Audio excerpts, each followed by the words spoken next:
and good evening. Happy New Year to everyone. Welcome to Branco Broadcast. My name is Bob Branco. We have with us this evening two-time Emmy nominee Renee Rentmeester from Cooking Without Looking. And she's going to give us a brief presentation about what she's been doing with the program and with other projects. And then you can get to ask her questions after she's finished. Welcome, Renee. Well, thank you very much, Bob. Thank you for having me, and thank you everyone for calling in on your second New Year's here. This is the national holiday New Year's. I just wanted to say that I started doing this in 2001. I started creating this. I have a TV background. I've worked in TV since I was 17 years old. And I'd work half days at the TV station in town. I'm from Green Bay, Wisconsin. And anyway, so I worked in Miami at WFOR. I worked there as a press and public relations manager, as a news writer, producer, and as associate producer in the news department, as well as a producer for the promotion department. And again, I was press and public relations manager. That's how I ended it there. I started my own advertising and PR company in 1996. And so I do media relations. And I wanted to do something special because I always sat on a lot of nonprofit boards around the city. And I sat on 6 of them at one point. And I was like pretty bored. But anyway, so then what happened was I wanted to start something that affected a lot of people. And I knew nothing about blindness, but it just seemed like there was like, unless you were blind, you pretty much didn't know about blindness. And I wanted to have fun with it. I wanted to get people to understand what it was all about. At first, we were going to do a nonprofit regarding blind children. But thankfully, only about 3% of children in the United States are born blind. So anyway, I started that, and I went and I found a blind chef. I found regular blind people, and I just I've always liked real people to do things, not models, not professional actors, just real life people. It just seems like a lot more fun to me. And also I think it's more relatable to the general public. So what we do is we have 3 parts on the show. We have 2 regular people who are blind or visually impaired who are very open about it. They talk about their blind or visual impairment. We have a lot of fun. We joke around. We've been featured around the world in Australia, in Australian Morning News, Associated Press, all local newspapers and TV stations around the country. And then the third section is Food for Thought, where we have Annette Watkins, and she's got macular degeneration. And we talk about research and things that are happening in the eye care industry. We focus on other nonprofits which focus on visual impairment, and all the lighthouses. We work with everyone. We help everybody out. We're like we're sort of like the Switzerland of eye care nonprofits. So we're here for everybody, and the main thing with us is we want to do the understanding, get the understanding out, because I found so many people who are sighted. They're just so afraid of asking a blind person anything, or a person with a visual impairment. They think that they're going to offend that person, and I've actually, in all these years, I've never found a person to be offended by it. People are usually very happy to educate. And what we call our show is edutainment. It educates and it entertains, and we have fun, and you just learn. And the tips we give for cooking are good for people who are blind, visually impaired, but they're also good for people who just love to cook. I mean, there have been so many tips on the show that I came back home with, and I used them in my own kitchen, and it made it a lot easier for me. And now what we're doing is we're going to be going to South Africa and we're going to be shooting a series of shows out of there. We've got Dr. Mark Gannon and his son Josh. They're going to be working with low vision people there. We're going to be shooting the 13 shows for the Foodie TV network. We've got a blind couple over there, Mr. and Mrs. Fritz, David and Ellen Fritz, and they're helping us line up with people and other organizations. For example, the organization there, the main organization is Blind South Africa, and so the CEO is working with us as well as the head of the film community over there. They want to work with us too. So we're branching out. The main thing with that is, the purpose for that is to connect people. When I first started learning about blindness, when I first started learning about blindness, I went to Brazil. I went to the lighthouse in Miami, and I went up to the lighthouse in Fort Lauderdale and the one in Palm Beach to learn. But I also went to one in Brazil, and it's funny. We can all learn from one another, and that's what I'm really trying to do, is link up blind organizations around the world and give tips for everyone, and we can give better service for everyone at that point. Excuse me. So for whatever questions you may have, I'm ready for them now. Yeah, Renee, this is Steve. Where is your show aired? Where can I catch your programs? What was that? Where can we listen to your programs? Well, some of the old ones, you can go on to our website. It's cookingwithoutlooking.net. You can also go on to YouTube and find some. But right now we're just focusing on the brand new programs. And you'll be able to see them on the Foodie TV network. People around the world, if you have a smart TV, you'll be able to see them on Roku, on Amazon Fire and Google TV, and you'll be able to see them around the world, which is really great. We were on PBS in South Florida, but everyone kept saying, well, we can't see it. Well, now everybody in the world with an internet will be able to see it. Oh, great. Keep up the good work. Thank you. Okay. Anyone else?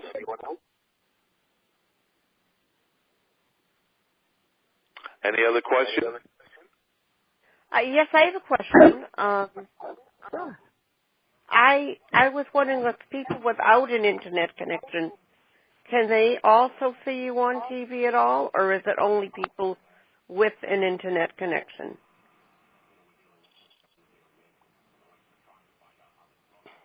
Hello? Renee? Hello? Hello? Yes, Renee? Yes. Karen asked you whether people without internet can watch your show too. Right, I was answering. Not at this point, no, because we're working on the internet part that everyone will be able to see it. But once I get to there are South some people out there without a connection. Yeah, as I was saying, once I get to South Africa, we may be able to work some things out, and I may be able to work some things out where we would transmit it to the United States on certain sister stations.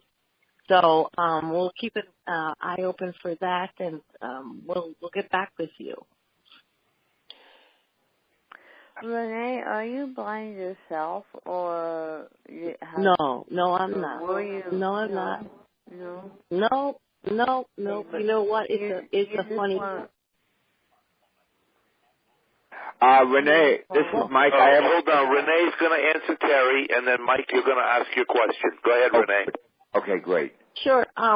Really, what happens is, it was my background in TV that I wanted to teach people. You're working with all sorts of people when you work in TV and when you work in news, and you're working with all sorts of organizations. And so, ironically, like all of the organizations I've worked with, it was always to create an understanding where I thought there wasn't any.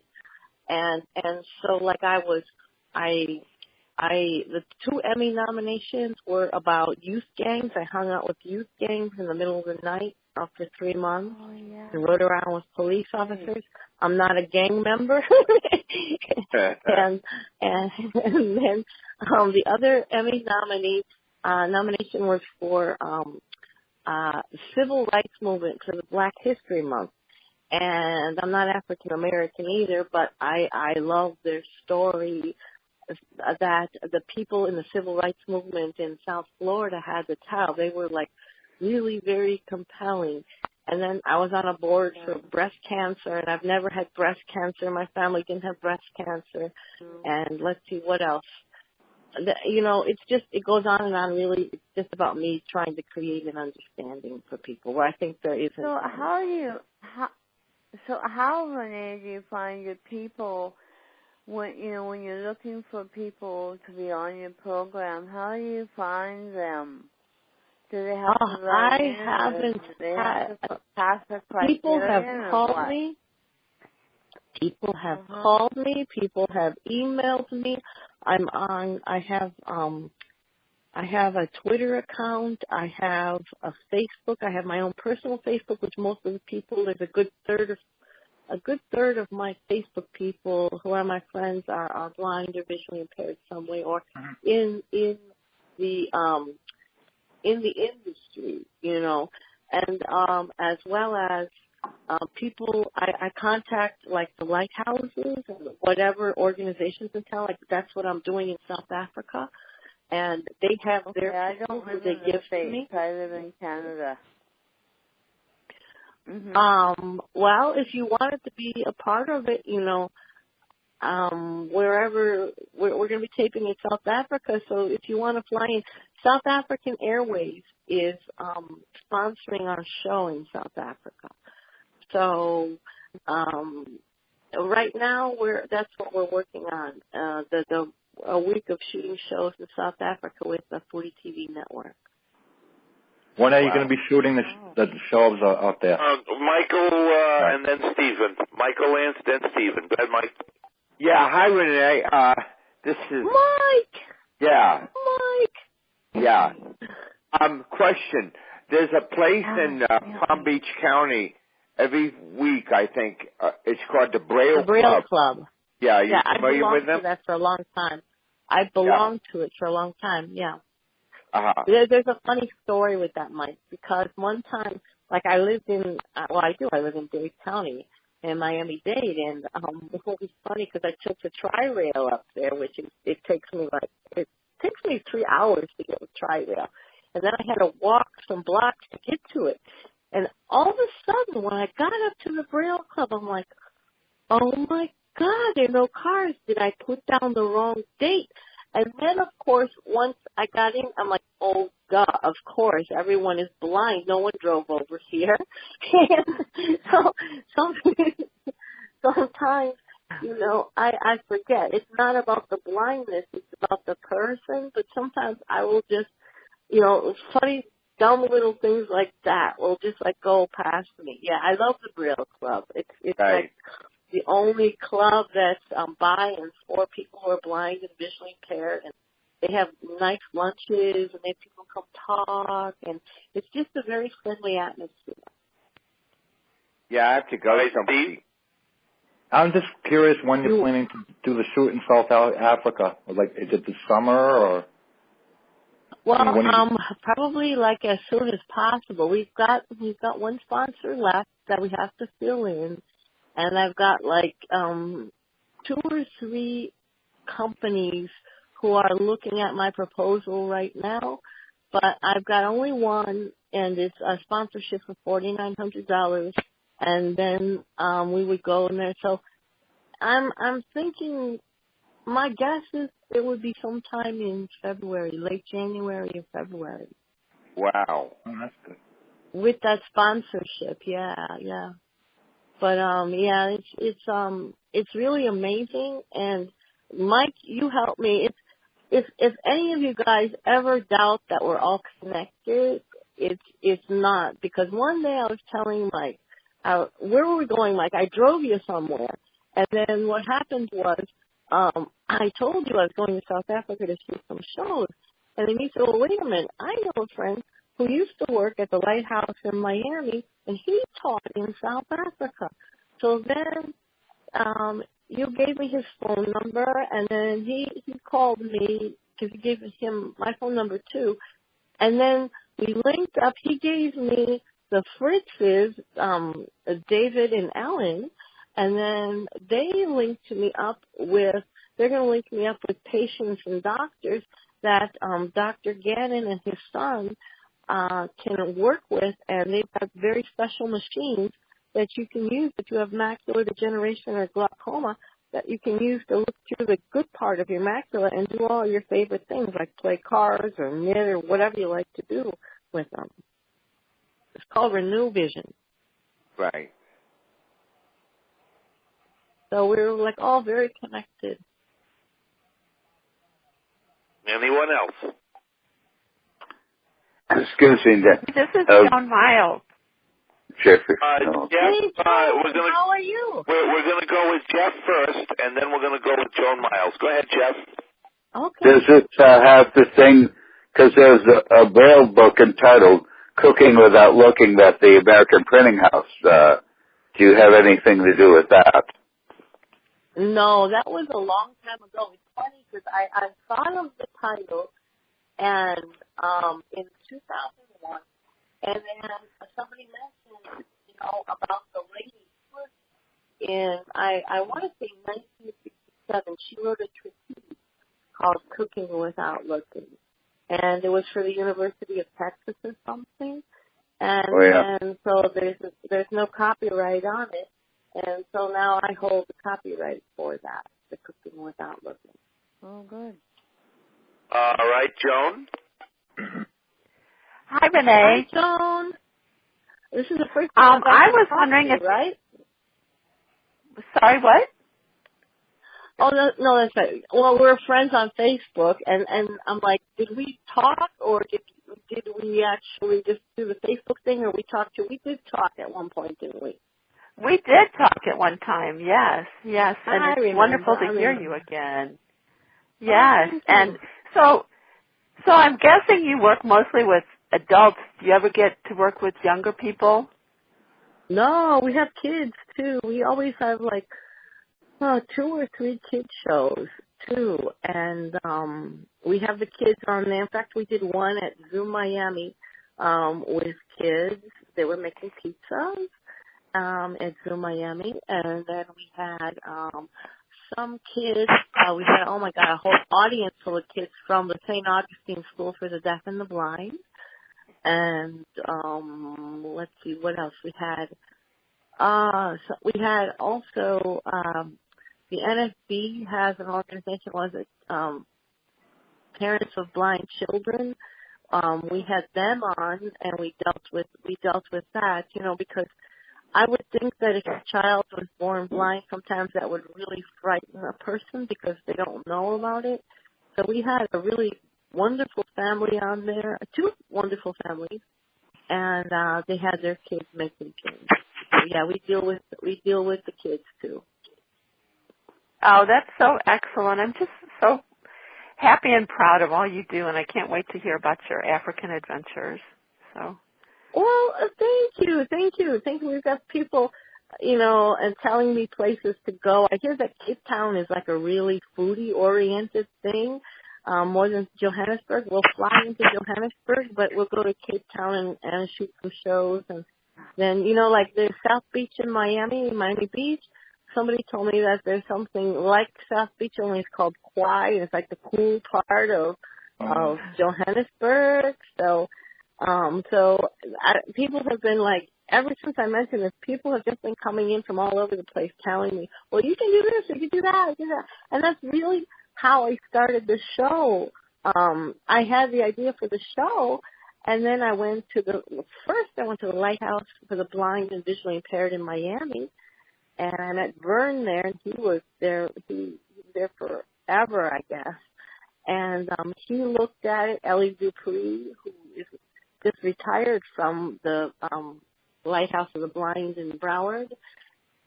She looked at it because since I never worked with people who are blind, I wanted to get their idea. I didn't want to ever be someone who seemed like they were callous or poking fun. I was a little afraid about the name, The Cooking Without Looking, that it might be too humorous, even though like there's gags of humor on the show. We goof around a lot, even because one time in the very beginning there was a man on our show, and he had macular, and he was looking for a washcloth, a white washcloth, a towel. However, what he thought was a washcloth was really a bowl full of whipped cream, and he stuck his hands in there, right? we're all laughing, and then I left it in because it's like people are so afraid to make mistakes, and I'm finding mistakes all the time. And so why are you afraid to make a mistake? So it was so funny, and I left it in. And then this little old lady came up to me. She was like in her 70s, and she said, I just started going blind 6 months ago, and I used to cook all the time, and I've been too afraid to get back into the kitchen. But when I saw him, who's a professional, make a mistake like that, she goes, I'm going home and I'm going to cook. And it's like, that's it. You bring down the barriers. There's nothing to be afraid of.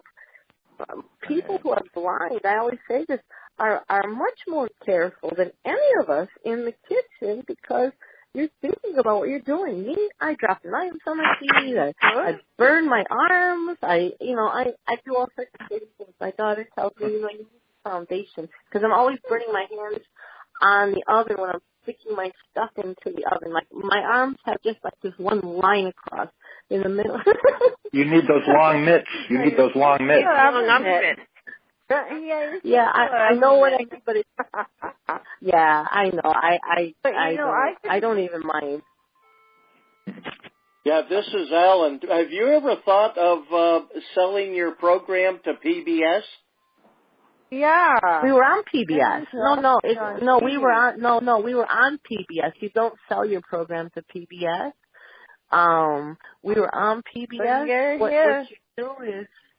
What you do is you go and this is a great story. Okay, so we were on PBS in Palm Beach. In Seattle? What was that? No, in Palm Beach. My closest. No, in Palm Beach, Florida. And so then what happened was it was funny because go ahead with the story, Renee. Go right ahead.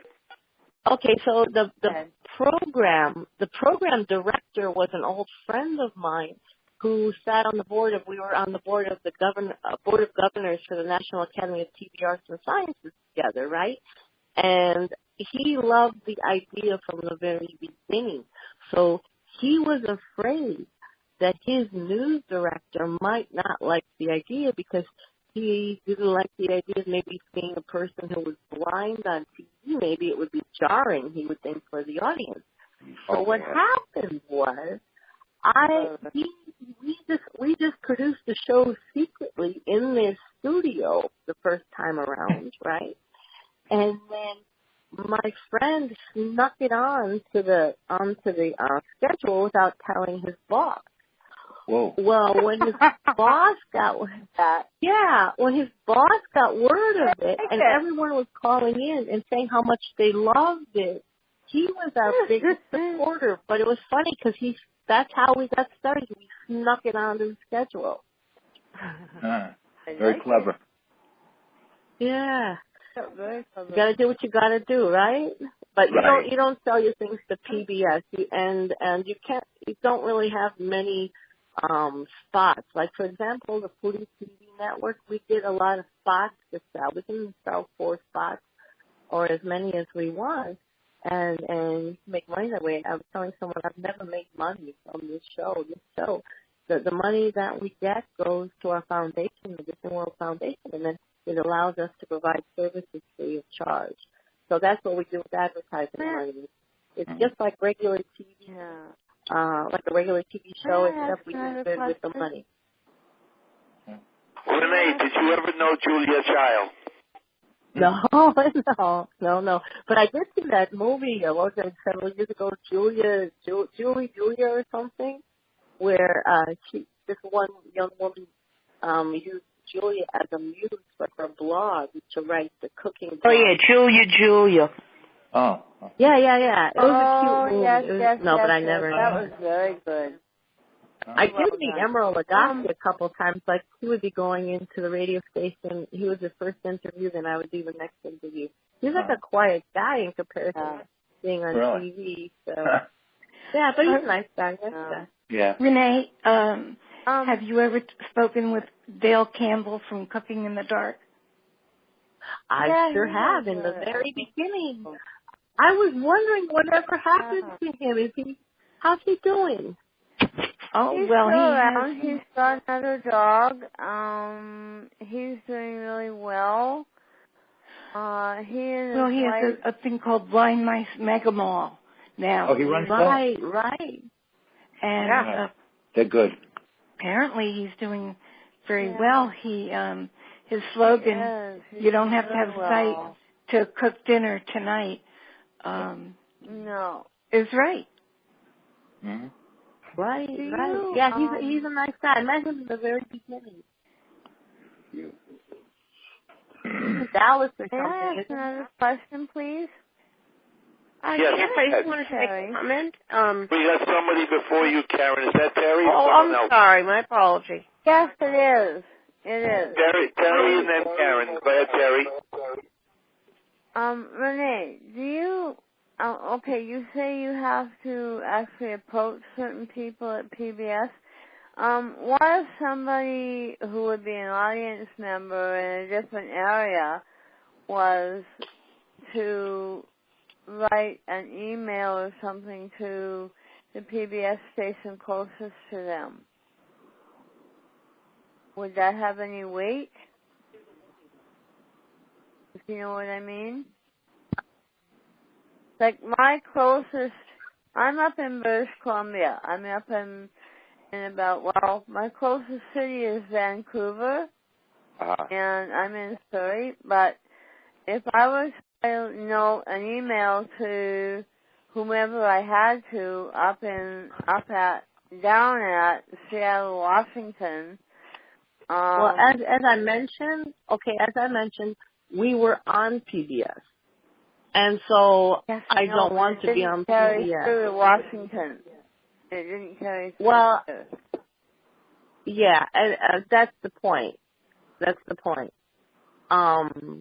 We were just on down here, and they weren't willing to. The person who was in charge of national programming weren't willing to do on a national basis right away.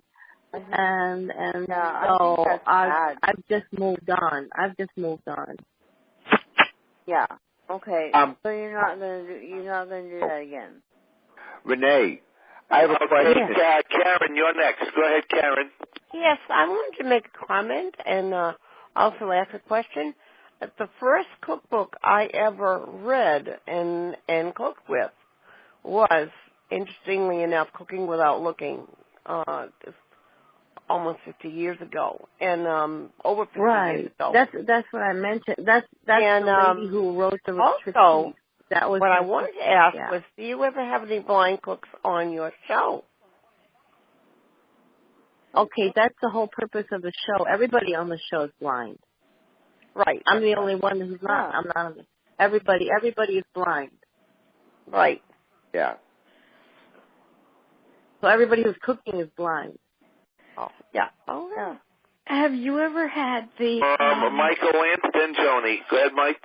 Yeah, I have a few restaurants in Miami that would be interested in working with you still. The Bonefish Grill and the restaurant where I go to. Well, the Bonefish Grill, I forgot. I haven't had the time to call you. Bonefish Grill actually gave us some like $25 off certificates. So I wanted to thank you for that. He gave me 3 $25 off certificates. Great. What I'm also suggesting is maybe work with restaurants that actually have Braille menus and do work with the blind. For example, like I've done that. I've done that, and there aren't really a lot. And restaurants usually don't have the money to sponsor.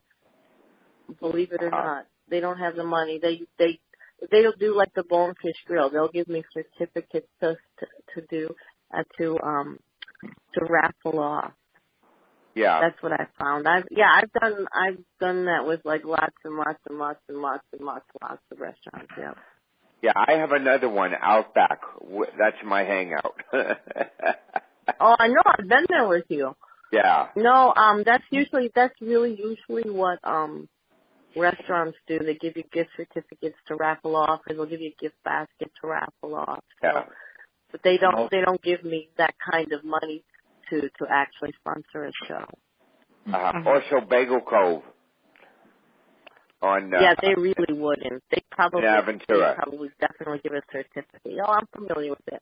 Yeah, they're just restaurants usually give gift certificates. They don't give you like thousands of dollars to sponsor your show. Right. My question was, have you ever met the woman who won the MasterChef contest? Have you ever thought of talking with her? No. Well, now that I'm doing the South Africa thing, I think I maybe emailed her like a long time ago when she first won that. But I'm not. This is a funny thing. Maybe I'm the only weirdo in the world. I'm totally not interested in any sort of a celebrity whatsoever. My interest is more in people just like you guys, because the closest thing I came to was we went to South Beach. We were shooting at a restaurant in South Beach, and what we did was with their chef, we blindfolded him, and one of our blind chefs taught him how to cut an onion. And it was really amazing. He was so frightened to death that, I saw him shaking. I gave him a big hug. I go, come on, Sam, it's not so bad. Your employees are all around you. We're all cheering you on. Don't worry about it. You're going to be fine. You won't lose any fingers or anything. And so when he was done, it was so cool because I just pictured this great big industrial kitchen in South Beach filled with all the employees. And all he did was finish cutting a little onion. And they broke out into this huge applause because he was blindfolded doing it. Yay! So, yeah. I love that. I totally stay away from celebrities. People keep suggesting I do. Well, first I went to, she's a jazz singer. I can't think of her. I went to one of her concerts, tried to get her to be a part of the show. Well, then this is really funny. I walk up to a publicist and I told her about the show and everything and all this sort of thing. And she said, Diane Short. That's what it was, Diane Short. She goes, well, Miss Short is a cook. She's blind. I go, I've got a whole show full of blind people cooking. and then Feliz Navidad, Jose Feliciano. Oh, she's blind. Okay. And so Jose Feliciano and people approached him, and those people, they're like too cool for school sometimes, and I really just like regular people, and because regular people can relate to regular people, and you feel keep it real, yeah, exactly. Wow. Mm-hmm. I know a couple of African people who would be really glad to talk to you. They are sighted, but they've come from different points in Africa, and they are beautiful women. And I don't say that in a nasty way. I say they could probably tell you about dishes that blind people could easily cook. Yeah. Well, what I do is, and I'll do this in South Africa, is I let you decide. So figure you're, even in the United States, if you're a South African woman or a South African man or an American woman or American man, will say, hey, what would you be cooking if your friends came over on a Saturday afternoon or a Sunday night or whatever? What's something you like to cook? And so so they cook whatever they want to cook, because really it's all about what you feel comfortable with. And if you've never been on TV, you're going to be a little uncomfortable anyway. So I wanted something that you've got memorized already. And then it was a funny thing. We had this gentleman. He was in his 80s, but he was the cutest flirt of life, and he was making something called po' boys meatballs, po' boys stroganoff. That's what it was. And that's good. I bet that is good. Oh, it is. I've had it. Yum. I know, but it was. Do so. It's very good. What was funny was he was in his 80s, and when you're that old, you're used to doing things your way. So he was blind, but what he would do, he would stick his finger in the boiling water to test if it was needed, if it was good, ready for the noodles, and that's what he did.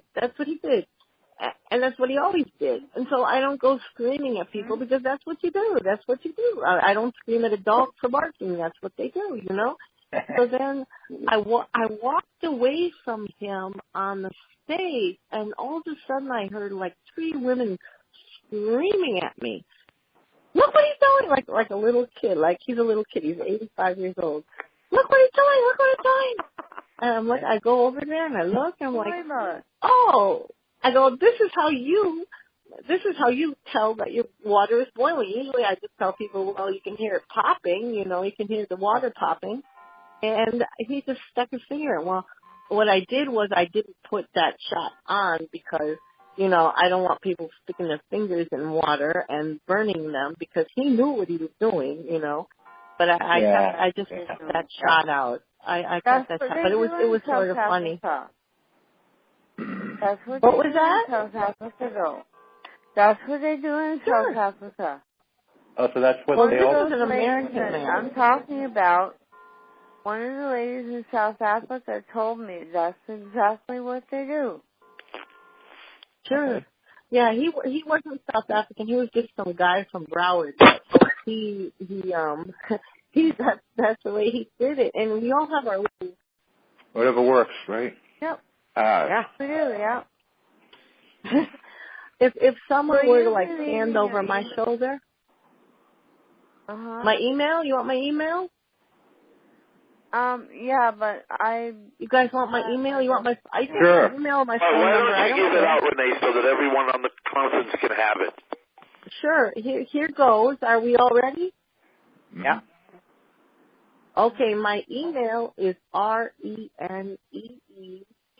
A, D as in David, V as in Victory, T as in Tom, at AOL.com. It's like Renee and short form of advertising. Oh, okay. And then my phone number, and you're always welcome to call me, is 305-200-9104. That's 305-200-9104, especially for those out there without the internet, without a computer. Right. Right. Mm-hmm. Yeah. I've got one that's slowly being fixed. I'm sure once I shoot the shows in South Africa, I'll be able to find someone, a network or something in the United States to pick it up. It's funny because, like, even when I call for stories, CNN wants to do our stories. And when I call to get stories on about the show, it's like the easiest thing in the world. When I was at CBS, I'd have to fight to get stories on about our shows. This show is like it sells itself. I never have to worry about finding people to be on the show. People call me, they email me. people tell me about their friends who are blind, and so I've never really had a hard time whatsoever. Especially most often I go through organizations, but even when I don't, it's people just call in. And I've got a Bob. Are you going to put that out in your next magazine? Put what out? The email address that Renee just... Terry is welcome to put an ad in my magazine whenever she wants to. Renee, you are familiar with Consumer Vision? No, I'm not. All right. If not, you can look up my magazine, which is called Consumer Vision. I've been publishing it for 10 years, and you can look it up on my website, which is www.consumervisionmagazine.com. The only reason I'm bringing it up now is because I thought that you could put some sort of a notice, a free notice, in Consumer Vision to let my readers know about your show. Yeah, maybe we'll have Karen on your show. Awesome. Yeah. Sure, that would be wonderful. I'll do that. If I hadn't brought that up, you wouldn't have known about it. No, I didn't. But that's fine. That's fine. Yeah, I'll do that, and I'll put a little notice in there. Yeah, I don't mind if someone needs my phone number or if they need my email address. It's no big deal.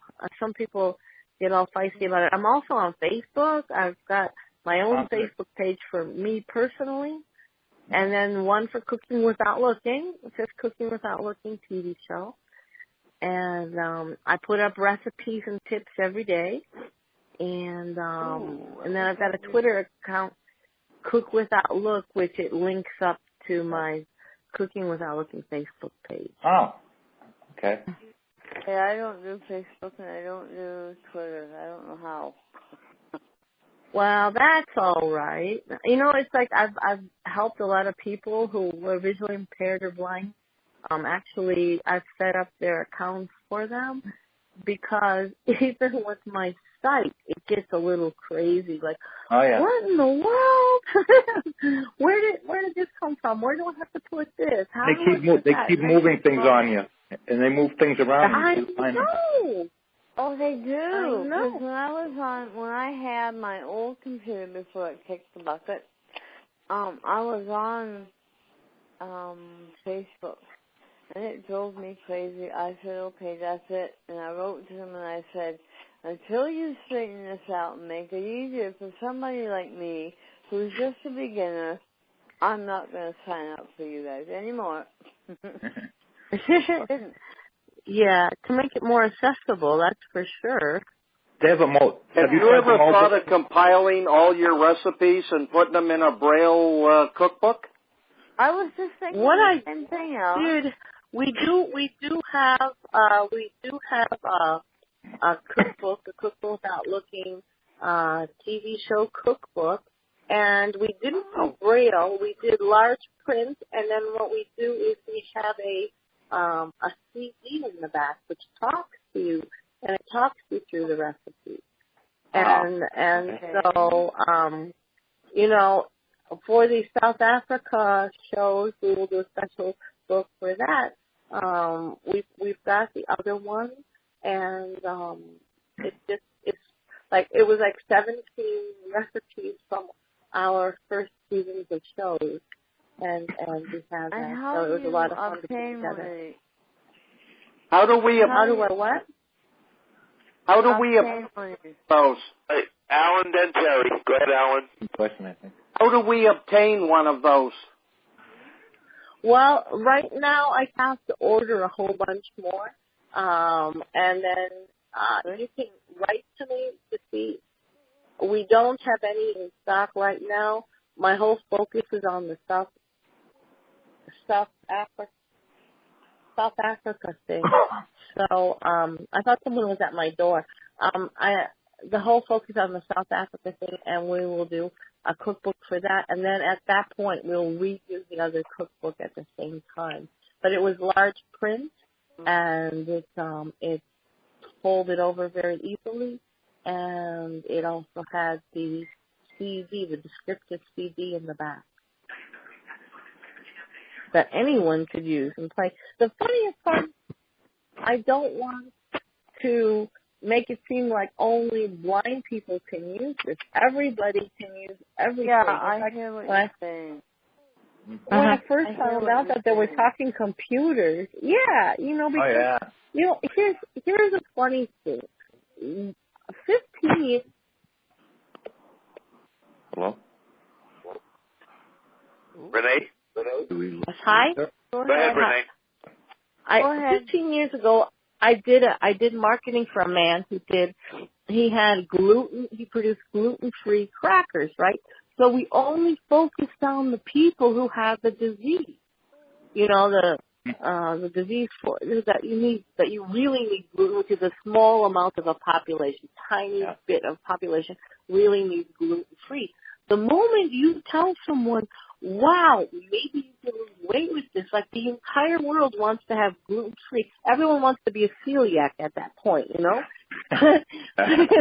Yeah. What I do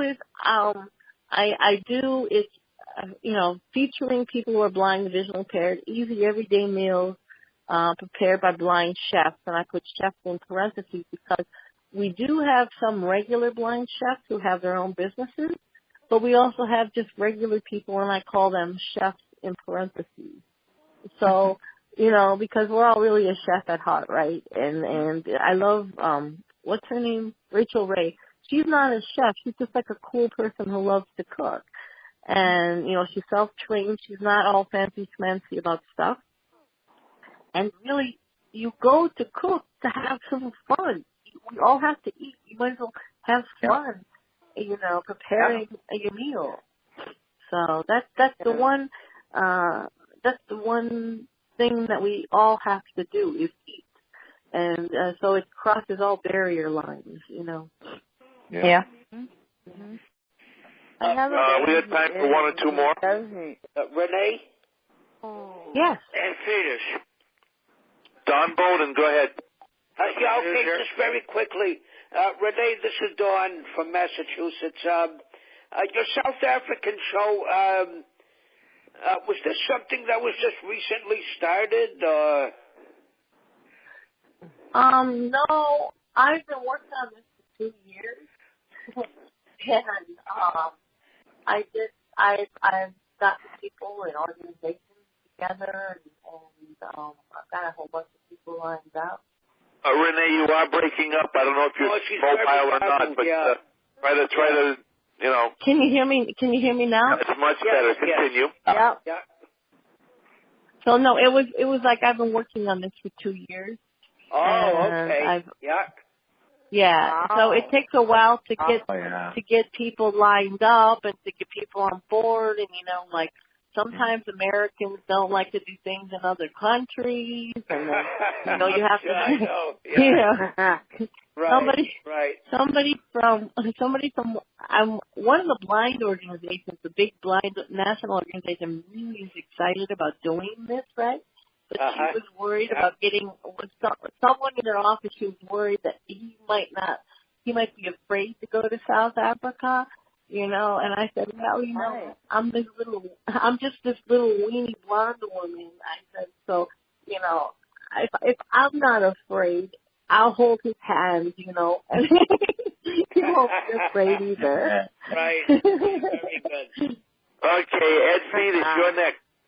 Yeah, very quickly.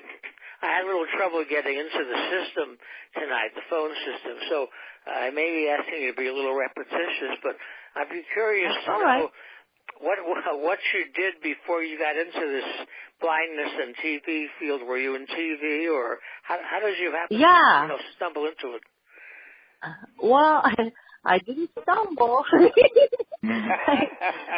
I stumbled around it, So you know what? I've always known that I wanted to work in TV news, and so when I was in high school, when I was 17, they had a program that people who had good grades could find an internship that they could go to half days. So I worked at WLUK TV professional station in Green Bay, Wisconsin, from the time I was 17 years old. And I worked in the news.